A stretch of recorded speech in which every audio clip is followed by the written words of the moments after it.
माँ का बावरा मन।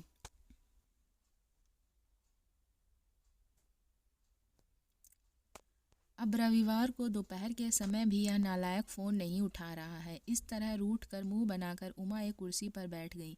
सुनो उमा, अभी अभी उसकी नई कंपनी में नौकरी लगी है, कुछ काम आ गया होगा। ओहो, तो कंपनी बदल दी है तो ही बिज़ी है। 5 साल से नौकरी कर रहा है, अब तो बस बिज़ी होने का बहाना। उमा के दिल में शोले भड़क रहे थे। वो आगे बोली, अब कंपनी बदल ली है तो इसलिए अभी साहबजादे को फ़ोन करने के लिए समय नहीं है। जब पैसे की ज़रूरत होती थी, पूरे 5 साल इसने चैन नहीं लेने दिया। सुबह हो या शाम, दिन हो या रात, बेटाइम में फ़ोन करके पैसे मांगता था। मगर उमा, ये तो सोचो और किसे करता।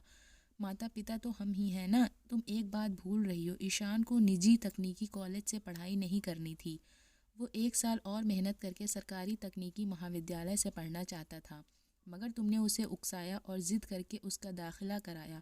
फिर पैसे की बात पर क्यों झल्लाती हो? अरे मैं तो बस मिसाल दे रही थी कि अब कमाने लगा है तो माता पिता ज़रूरी नहीं है। और सोचो तो कि कल शादी कर लेगा तब तो पहचानने में भी आनाकानी करेगा। ओहो, अजीब बातें कर रही हो उमा। चलो हम दोनों मिलकर मटर छीलते हैं और एक हाथ से फिल्म देखते हैं। अखिल को लाड आया। वो आगे बोले, रुको मैं लैपटॉप लाता हूँ, उदास मत हो। याद करो, तुम और मैं बीएड कॉलेज में पढ़ते थे और हम दोनों ने बेरोजगारी में परिवार को इत्तला किए बगैर विवाह भी कर लिया था। याद है? याद है। उमा हंस पड़ी और आगे बोली, बिल्कुल मान लिया हम दोनों ने बेरोजगारी में विवाहित थे, पर जब तक नौकरी पक्की नहीं लगी हमने संतान नहीं पैदा की, किसी पर बोझ नहीं बने।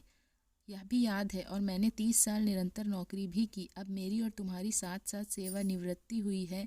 हम दोनों ने अपना रुपया पैसा सब ईशान पर लगा दिया। अरे यह तो सभी करते हैं उमा। ममता और स्नेह कभी धन दौलत नहीं देखती। ओहो, तुम भी बस ईशान के वकील बन रहे हो। अब उमा मटर छीलते हुए हंसने लगी थी। उसे फिल्म देखने में खूब रस आने लगा था। पूरे 2 घंटे कहाँ गुजर गए पता ही नहीं लगा। उसके बाद मटर और नूडल्स पकाकर दोनों ने मज़े लेकर खाया।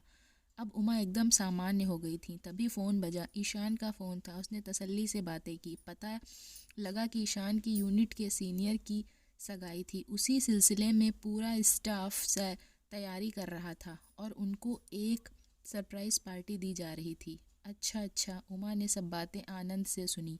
अब उसे ना शिकायत थी ना कोई गुस्सा था। यह बावरा मन भी कमाल है, वो बुदबुदाई। उसकी आवाज़ सुनकर अखिल को हंसी आ गई।